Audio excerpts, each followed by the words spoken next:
Alors, le résultat d'apprentissage aujourd'hui était de voir si on est capable de déterminer une équation ou d'une fonction exponentielle avec l'aide de la table de valeurs. Donc, ça, c'est dans les trois différentes fonctions, c'est vraiment la nouvelle fonction pour vous, la fonction peut-être la plus difficile aussi, parce que vous avez déjà vu à fin de seconde degré dans le passé, exponentielle, on a vu l'équation en 11e année, mais on n'a pas vu comment nécessairement la trouver avec l'aide de la table de valeurs. Vous allez voir que c'est très semblable à ce qu'on faisait avec les fonctions de second degré. On garde ça en tête dans le processus. Donc, une des choses à tenir compte, voici l'équation qu'on doit trouver. Donc, c'est toujours y qui est égal à k fois a exposant x plus b. Donc, ça, c'est une des choses. On doit trouver trois différents coefficients. Donc, k, a et b, c'est les trois coefficients qu'on doit aller trouver. Alors, lorsqu'on parle d'une fonction exponentielle, c'est très similaire à ce qu'on faisait avec des fonctions de second degré, sauf on ne fait pas les deuxièmes différences. Au lieu, ce qu'on cherche, c'est un rapport entre les premières différences. Donc, n'oublie pas, tu écris toujours k fois a exposant x plus b. Donc, tu écris toujours tes lettres, tu écris l'équation que tu as besoin. Une des choses à regarder au début, pareil comme lorsqu'on avait pardon, lorsqu'on avait la fonction de second degré, on cherche toujours les premières différences pour commencer. Alors 28 moins 16, ça me donne plus 12. Ensuite, j'ai 52 moins 28 qui me donne plus 24. Et ensuite, j'ai 100 moins 52 qui donne plus 48. Je devrais écrire le rapport et facteur parce que ça peut être un ou l'autre. Et ensuite, 196 moins 100, ça me donne plus 96. Donc, au lieu d'aller faire les premières différences, maintenant, ce que tu veux faire, c'est tu veux voir celui-là est un multiple de l'autre de combien. Donc, il se multiplie par quelque chose. Donc, 12 fois quoi donne 24. Le truc pour trouver ça, tu divises le deuxième par le premier. Donc, 24 divisé par 12, 48 divisé par 24 et 96 divisé par 48. Donc, vous allez voir que dans les deux cas, ça donne x2, parce que 12 fois 2 donne 24, x2 parce que 24 fois 2 donne 48, et x2 parce que 48 fois 2 donne 96. Alors, ceci, c'est ton A dans ton équation. Alors, je sais que A est égal à 2. Okay? Donc, ça ici, c'est toujours ton facteur ou ton rapport dans ton équation. Alors, tu peux donc écrire que Y est égal à K fois 2 exposant X plus B. Donc là, tu te retrouves à une situation très similaire que les exercices qu'on voyait avec le second degré, là où je n'ai pas assez d'informations, puis j'ai deux inconnus. Donc, on va faire l'élimination comme on faisait avec la fonction du second degré et on va créer deux équations avec les coordonnées. Donc, j'ai un x et un y, 2 et 16. Alors, je vais substituer dans l'équation. Donc, 16 est égal à k fois 2 exposant 2 plus b. Une des choses à tenir compte, 2 exposant 2, c'est simplement 4. Donc 16 serait égal à 4 fois k plus b ici. Donc ça serait ta première équation. Et pour la deuxième équation, on va prendre le 3 et le 28. Oh, peut-être pas la bonne décision. Voilà, on va prendre du bleu. Donc pour notre deuxième équation, j'aurais donc que 28 est égal à k fois 2 exposant 3 plus b. Donc là encore, on n'oublie pas pas de masse.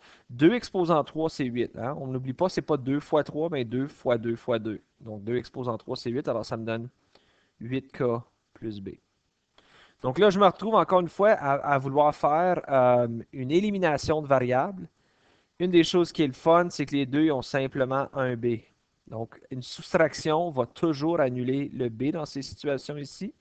Donc tu fais l'équation 1 moins l'équation 2 ou l'équation 2 moins l'équation 1. Vraiment, ça n'a pas rapport.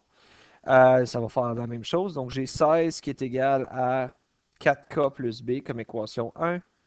Soustrait. Puis là, n'oubliez pas votre parenthèse parce que tout est soustrait. 28 égale à 8K plus B.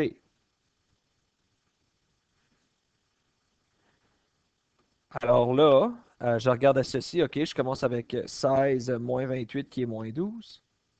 4K moins 8K, c'est négatif 4K. Et B moins B, mais ça l'annule. C'est exactement ce qu'on voulait faire. Donc là, j'ai moins 12 égale à négatif 4K. Ah, regardons ça. Je suis exactement là où je voulais être. J'ai seulement un inconnu maintenant. Et je peux donc diviser par moins 4 des deux côtés. Ce qui va donc me donner 3 comme valeur de K. Alors maintenant, je peux retourner dans mon équation. C'était 3 fois 2 exposant x plus b. Là, n'oublie pas, tu ne peux pas faire le 3 fois 2 tout de suite. OK? Parce que le 2 a un exposant. Donc, tu dois respecter PEDMAS, l'ordre dans lequel ça doit être fait. Donc, tu ne peux pas. Oups, là, j'ai fermé ça. Tu ne peux pas faire le 3 fois 2 ici.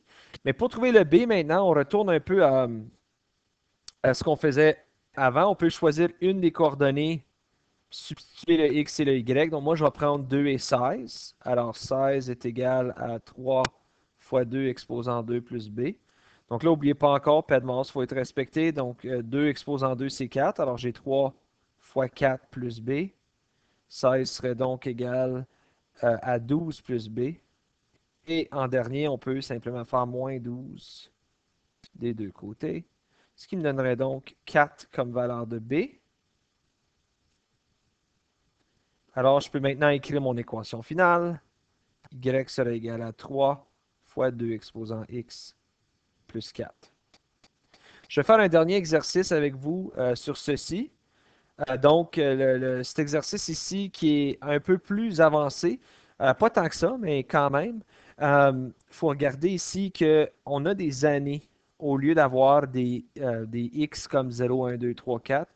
Et l'Y ici, on a des populations d'oies. Donc, on te dit, on a dénombré 5300 oies sauvages dans une réserve faunique.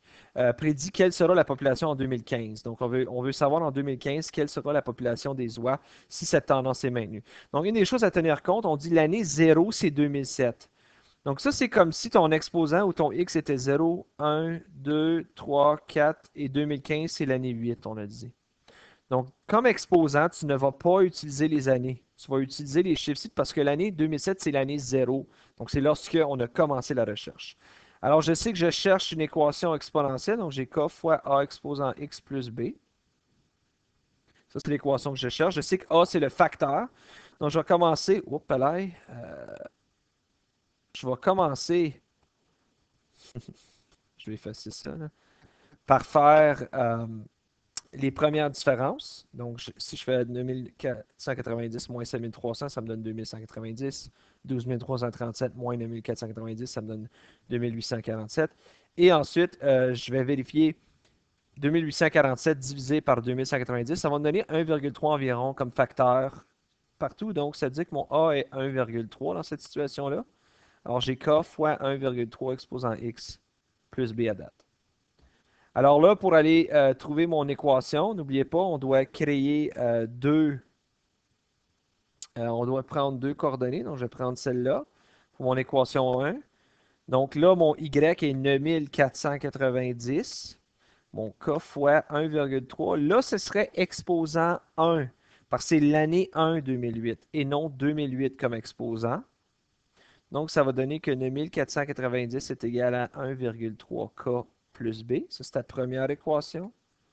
Pour ma deuxième équation, c'est quand ça?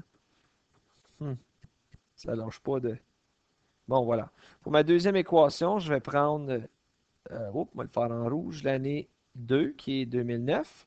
Donc, pour mon équation 2, je vais avoir 12 337 qui va être égal à K fois 1,3 exposant 2 plus B. Et là, 1,3 exposant 2, ça va me donner, j'ai mis 12 337. Et 1,3 exposant 2, c'est 1,69 multiplié par K, ça donne 1,69K plus B. Donc là encore, je vois que les B peuvent être annulés si je fais l'équation 1 moins l'équation 2. Donc là, si je vais aller de l'avant et faire ceci, je vais avoir 9490 qui est égal à 1,3K plus B. Soustrait. Et là, n'oubliez pas encore votre parenthèse parce que c'est tout qui est négatif. 12 337 qui va être égal à 1,69K plus B. Donc là, si je fais les calculs, 9490 moins 12 337, ça me donne négatif 2847. 1,3K moins 1,69K, ça va me donner moins 0,39K.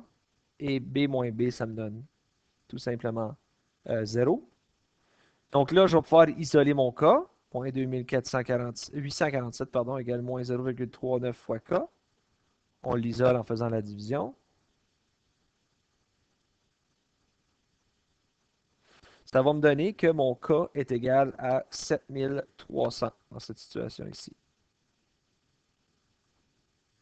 Donc, j'ai maintenant que Y est égal à 7300 fois 1,3 exposant X plus B. Je n'ai pas encore trouvé mon B.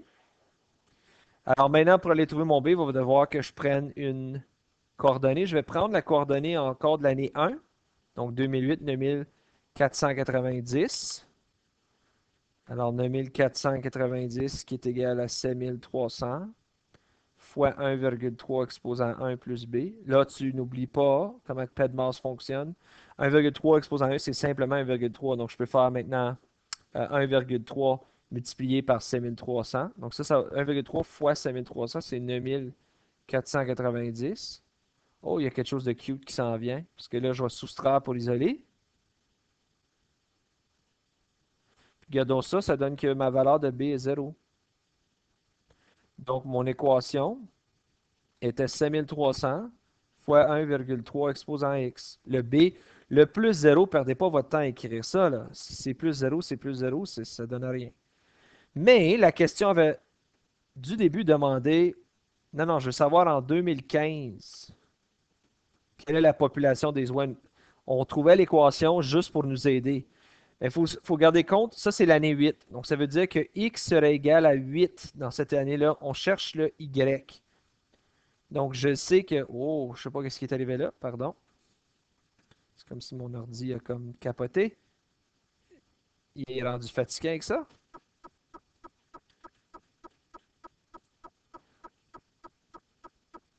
OK. Donc là, comme on a mentionné, ce serait l'année 8. Donc ce serait fois 1,3 exposant 8 pour trouver ton y. Donc dans cette situation-là, évidemment, on va utiliser une calculatrice. Ça va nous sauver beaucoup de troubles. Tu commences toujours avec l'exposant premier, P de masse, donc 1,3 exposant 8, qui va me donner ceci. Tu n'as pas besoin de m'écrire ça. Là, tu peux maintenant faire la multiplication fois 5300. Donc, ça me donne 59 548,342633. Là, n'oubliez pas, c'est une population.